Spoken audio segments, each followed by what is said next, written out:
नमस्कार। Between the lines with Neeru Ranjan में आपका स्वागत है। आज हम बात करेंगे नक्सलियों ने जो हथियार डालने की बात कही है वो कितना सीरियस मामला है। अमित शाह जो नक्सल विरोधी पूरा का पूरा अभियान है उसको जो नेतृत्व कर रहे हैं और उन्हीं की रणनीति का परिणाम है कि नक्सली अब लगभग खत्म होने के कगार पे पहुंच गए हैं। अमित शाह ने 31 मार्च 2026 का डेडलाइन दे दिया है कि इस दिन तक देश को हम नक्सल मुक्त कर देंगे और जिस ढंग से सफलता मिल रही है, बार बार अमित शाह कहते हैं कि हम उस डेडलाइन को पूरा करेंगे, यानी कि 31 मार्च 2026 तक नक्सली खत्म हो जाएंगे। कई बार बोल चुके हैं कि हो सकता है उसके पहले ही खत्म हो जाए।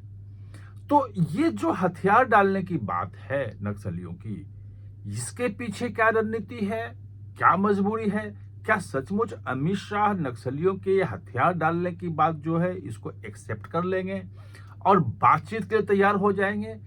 ये थोड़ा समझना जरूरी है क्योंकि अमित शाह की जो रणनीति अभी तक रही है वो सीधी सीधी से रही है कि या तो आप सरेंडर पॉलिसी है जिसके तहत नक्सलियों को जो है वो आर्थिक मदद दी जाती है, उनको मुख्य धारा में लौटने के लिए अवसर मुहैया कराया जाता है, उनको ट्रेनिंग दी जाती है और बड़ी संख्या में पिछले 18 महीने में अगर देखेंगे तो 2000 से ज्यादा नक्सलियों ने आत्मसमर्पण किया है और उनको उसके तहत जो सरेंडर पॉलिसी है उसके तहत पैकेज भी दिया गया है और बड़ी संख्या में कर भी रहे हैं। पिछले दिनों तो सेंट्रल कमेटी मेंबर सुजाता जो हैं उन्होंने आत्मसमर्पण कर दिया। तो ये चीजें हैं। अब इसमें जो नया आया है, वैसे मैं कह दूं कि अगर आप मार्च से देखेंगे तो लगभग छठी बार जो है ये नक्सलियों का पत्र आया है कि शांति वार्ता होनी चाहिए, हम जो भी इशू हैं उसको बातचीत से सुलझाने के लिए तैयार हैं, हमें कोई दिक्कत नहीं है, ऑपरेशन जो है सिक्योरिटी एजेंसीज जो है पहले बंद कर दे, फोर्सेस का ऑपरेशन बंद हो जाए और बातचीत का एक माहौल बने। ये 5 पत्र जो है वो पहले आ चुके हैं और जब कुरेगुट्टा के पहाड़ियों पे ऑपरेशन चल रहा था जिसको कहा जाता था कि वो एक किले की तरह था नक्सलियों का और कहता कि राजधानी की तरह बना रखा था पहाड़ी को और उसमें लगभग 2-3 महीने का खाने पीने का सामान और 2 जो है वो फैक्ट्री भी थी, लेथ मशीन तक सब था जिससे हथियार बनाते थे। मतलब जितने भी लॉन्चर वगैरह थे वो सब उसमें बनाते थे। वो सब तस्वीरें आप देख चुके हैं, उसमें कोई बातचीत करने की जरूरत नहीं, वो सब चीजें ध्वस्त हो गई हैं। और उस बीच में भी एक अभय करके है, वो फेक नाम है, उस नाम से पत्र जारी होते थे कि और वो अपील भी होती थी आम लोगों से कि भाई बातचीत होनी चाहिए और हम बातचीत के लिए तैयार हैं। उसमें तेलंगाना के जो मुख्यमंत्री हैं उन्होंने भी कहा था कि बातचीत होनी चाहिए। कई लोग जो सिविल सोसाइटी की जो खासतौर पे समर्थक कहें या सिंपैथाइजर कहें, सहानुभूति रखने वाले नक्सलियों से हैं, वो भी कहते थे कि बातचीत करने में क्या हर्ज है।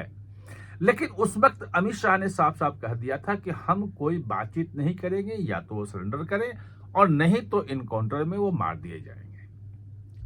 पहली बार नक्सलियों ने जो कहा है कि हम हथियार डालने को तैयार हैं और अगर आपको समस्या है कि हमारे पास हथियार है तो हम हथियार डाल देते हैं, कोई आप भी ऑपरेशन हमारे खिलाफ मत करो और हम एक बार बातचीत करते हैं और समस्या का समाधान निकालते हैं।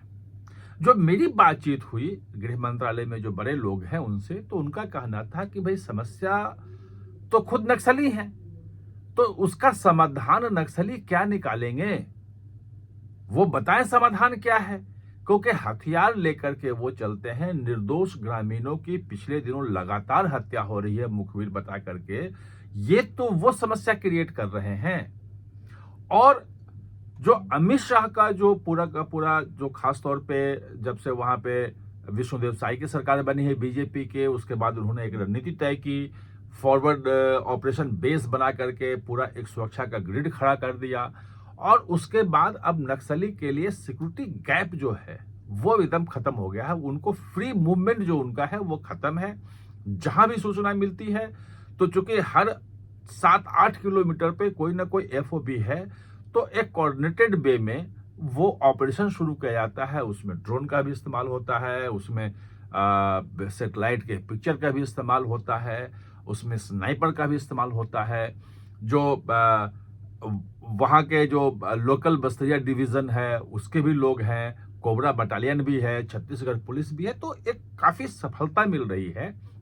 और आपको बताया कि 500 के आसपास नक्सली जो हैं वो पिछले 18 महीने में मारे गए हैं। तो जो मेरी बात हो रही थी उसमें उनका साफ साफ कहना था कि ये जो भ्रमजाल फैला रहे हैं कि हम हथियार डालेंगे, ये करेंगे, तो हथियार डालें तो उनको तो सरेंडर पॉलिसी के तहत हम बसाने के लिए तैयार हैं। और बस्तर को लेकर के, आदिवासियों के भविष्य को लेकर के सरकार ज्यादा चिंतित है। सरकार उनके लिए ज्यादा काम कर रही है, वहां विकास योजनाएं पहुंचा रही है।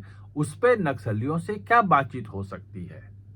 बातचीत का, बस्तर का विकास हो, वहां के आदिवासियों का विकास हो, ये सरकार से बेहतर कोई नहीं कर सकता है। और नक्सली जो हैं वो उसमें स्टेक होल्डर नहीं है।